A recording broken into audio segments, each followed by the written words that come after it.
Welcome to Afropean Monica and to my last Lagos vlog of the year.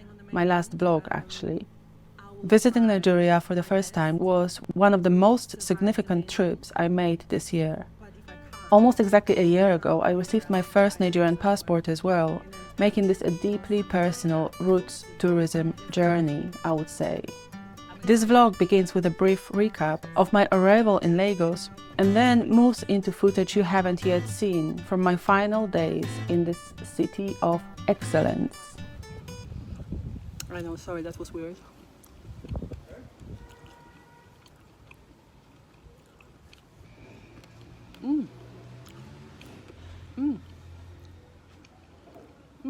Here I was, contemplating the journey before the journey. All the steps, the waiting, the stress of trying to get the Nigerian passport. On principle, I didn't want to return on a visa, as if I were a tourist. Agoi? Yes. Beans. Beans, That's plantain. plantain, and this is called agege bread. Agege bread. Oh, Yes. okay. I didn't know it had a name. So that's bolas. This is my brunch. So Danfo is like a taxi minibus that you enter. And whenever you enter it, the bus conductor is always saying, make sure you enter with your change. I no get change. I love Like enter with the exact fare. So this is, see, to me, this is in Lagos, Nigeria. We're talking about it in London. Can you imagine? And it's happening. I don't know if you noticed that. How do you Nigeria open was this all thing? over the news at Christmas Um, for Dirty December. For Dirty December, yeah. So Dirty December, did it start in Nigeria or did it start in Ghana? Because Ghana is big when it comes to Dirty December as well. Really? Okay. I have never heard of it before. Oh, Ghana is big as well, but I don't know which one is bigger. Agege bread. Agege bread. The With taste of Agoin childhood. beans. Bola's childhood. Yeah, that I grew up with. Brings back warm memories.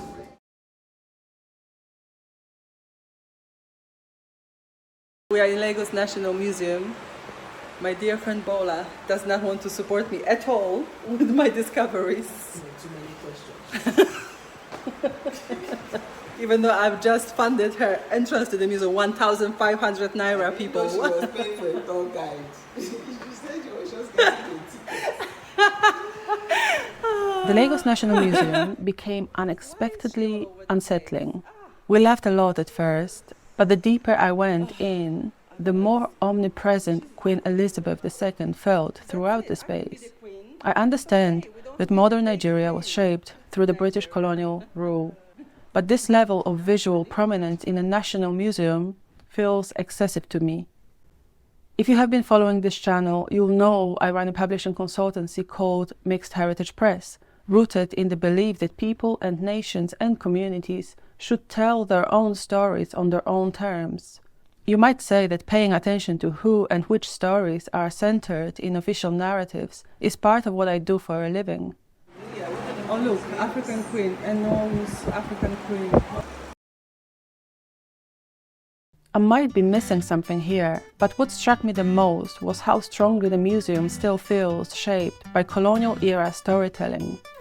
This isn't about rejecting history, but about questioning why a colonial lens continues to frame Nigeria's story in a national institution, and what that means today. I later learned that the sculpture of Queen Elizabeth was created by the Nigerian artist Ben Enwolu, which adds important context. Even so, what felt missing was a clear critical framing of the colonial moment itself. If this work is prioritized now, the focus should be on Enwolu, I think, an African artist navigating colonial power structures at a time when engaging with British authority was often necessary to be seen. I understand the constraints. I was born in communist Poland, where artists faced similar limitations. But that was then. Today, such an overwhelming presence of imperial authority in a national museum feels unsettling to me. I stayed only because a guide later helped bring Nigeria's story closer, with more depth than the initial exhibition. One said that even a work of art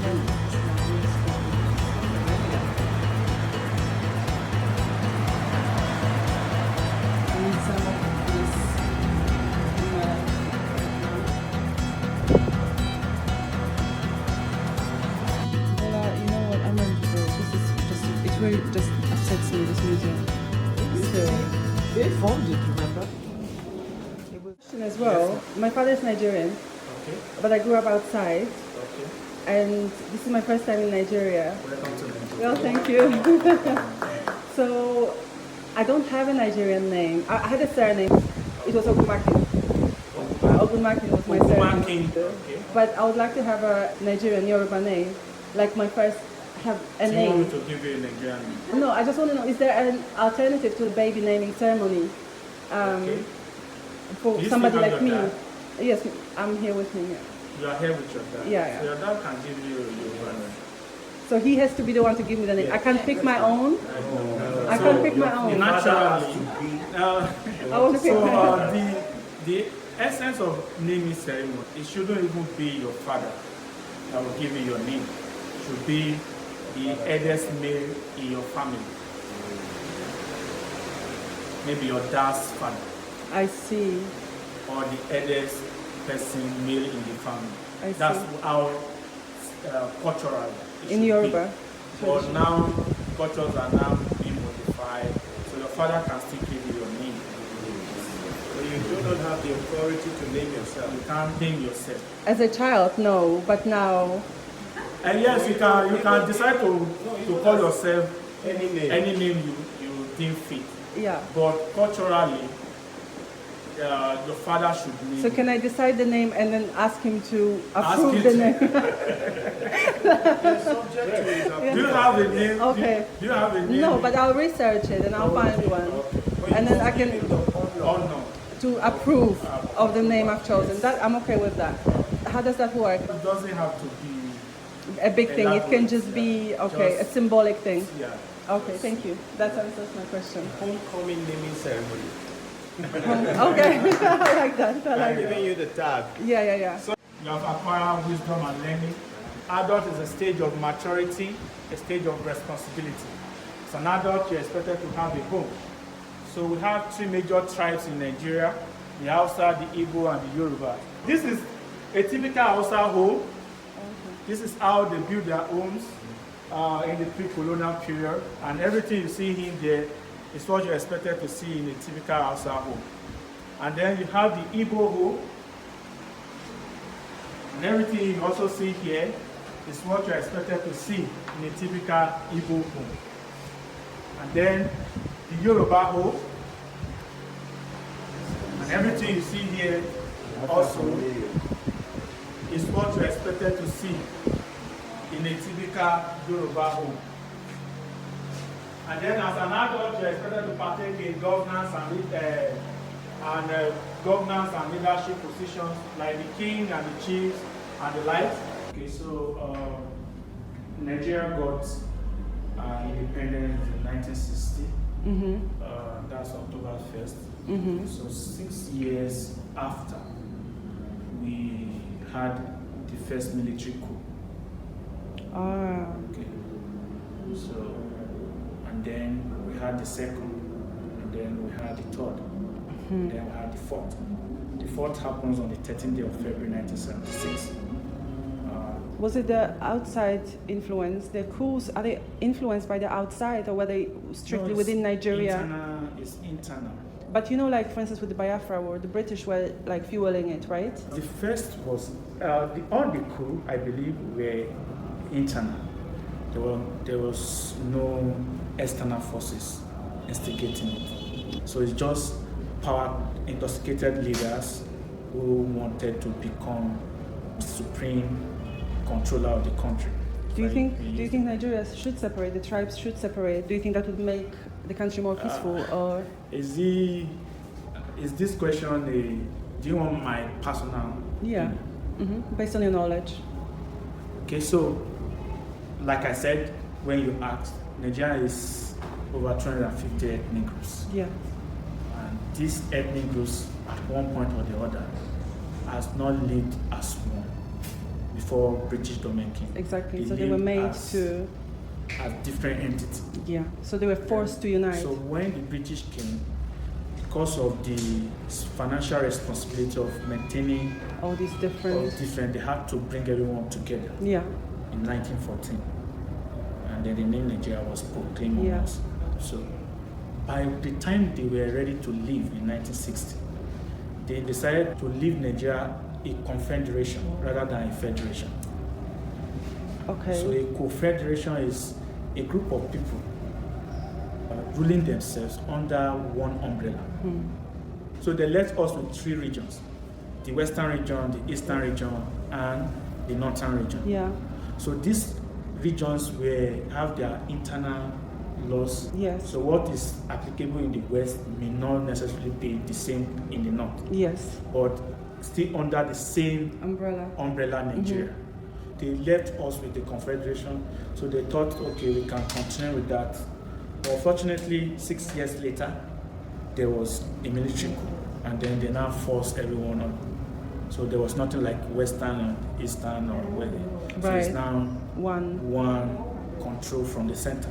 I see. So for me, I believe Nigeria would have been better off under the regional system, where you have the western, the eastern.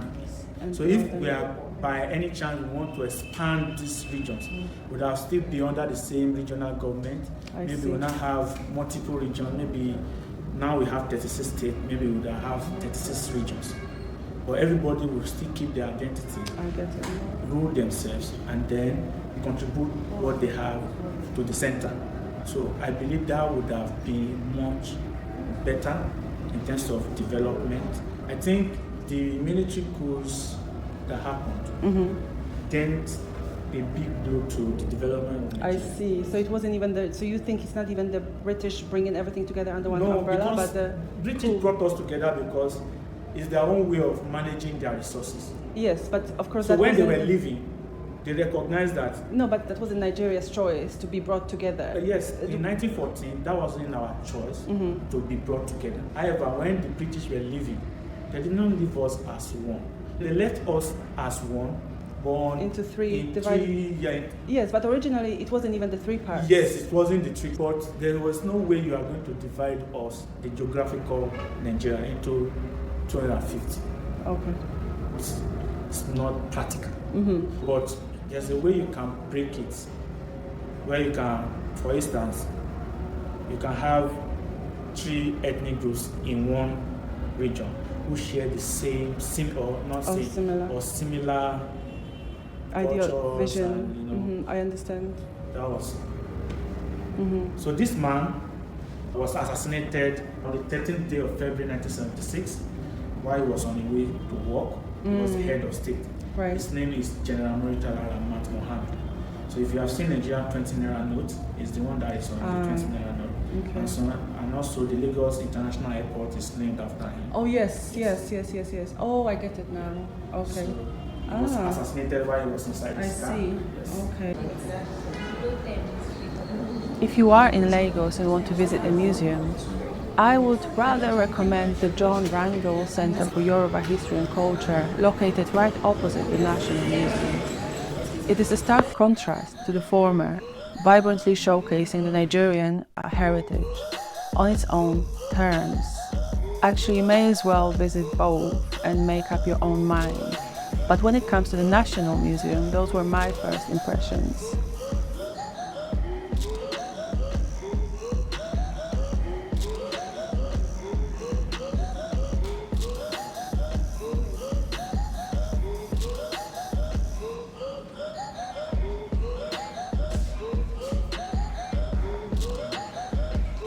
Feeling attitude over food. I waited half an hour. I'm literally crying. It's funny though.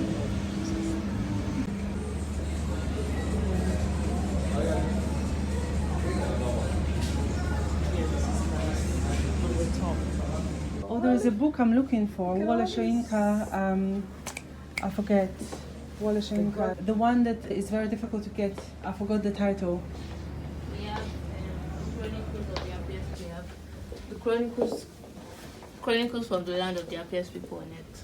No, I don't think this is it. I'm talking about the old one. I forgot. It's out of stock. Ah, you see, it's difficult to get it. I couldn't get it on Amazon. It was like £50 or something. What is it? What book is it? I'm gonna check later. History. It's out of stock, but do you know which one I have in mind? Do you know the title? I don't know, but like we had some Wole Soyinka books. If you tell me the It title, sells out. I'll tell you that's it. Let me check. Mm-hmm. And it was poetry as well, I think. Do you have Eze Goes to School? No. That's one of the books I read in school growing up. Oh, Most of those books are Out of print. Eze Goes to School. So we have The Lion and yes, he does. How did I forget that title, Nika? Was it? Or is it Chinua Achebe? Or is it Chinua Achebe? That's my question.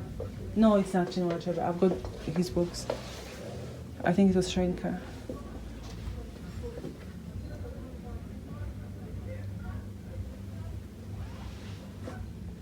All right, let's just have a look around. So, Deli Parotimi's book, Africa and its Criminal Justice System, is banned in Nigeria. The sale of the book is banned, isn't That's it? You so just heard it. stupid. You just heard that. Yes. The lady couldn't really talk on camera, but it is banned. So How's that gonna stop anyone that's been from confirmed. getting it? That's the only reason why I bought Electronic it. age. And people pass books around electronically in Easy. Nigeria. That's why it went viral. He went viral because of it. Sorry, am I in your no? You are running into me, woman. It's okay. It's okay, my love. It's okay. I love Nigerian accent. You are running into the woman.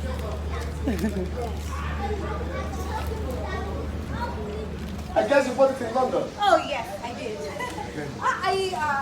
I've spent the past 3 months learning the cultures and traditions of the Nigerian people. I went to my friend to teach me how to make some Nigerian dishes, but she taught me how to tie the wrapper. You call it wrapper? Yes. She taught me how to tie the wrapper, and then she also taught me how to make those Nigerian dishes that I find really delicious. Yes. Would it shock you if I told you that I can take that soup? Eh? Pepper soup. Yes, and I like it. Pepper soup. Yes, I like tea myself. Oh, Would you care for a cup of tea? I know, it's quite hot. It's hot. I should have air conditioned this place, but due to some social economic problems, That's okay. yes, I still should have air conditioned this place, but due to some social economic problems facing the country. Yeah. We've just watched the play Pepper Soup. Really cool, interesting. Time to go home.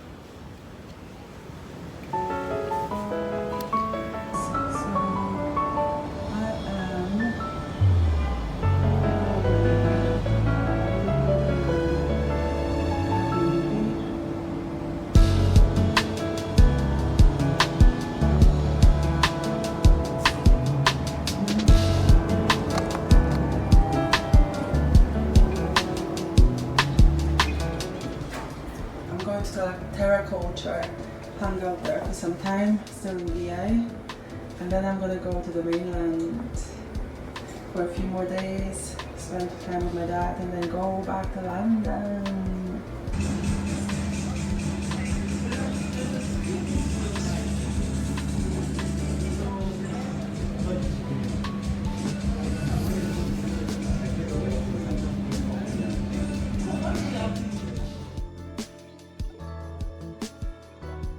If you know me, you know this is breakfast.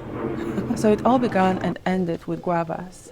That guava tree became a quiet but significant feature of my time in Nigeria. One day I'll expand on why, maybe in a book or something like that. The result of my hunting and gathering, mostly gathering only. I think I've got a few battle wounds, but it's okay. Scars. The tree scratched me, but it comes with the territory. It's okay. These guavas are worth it, totally worth it.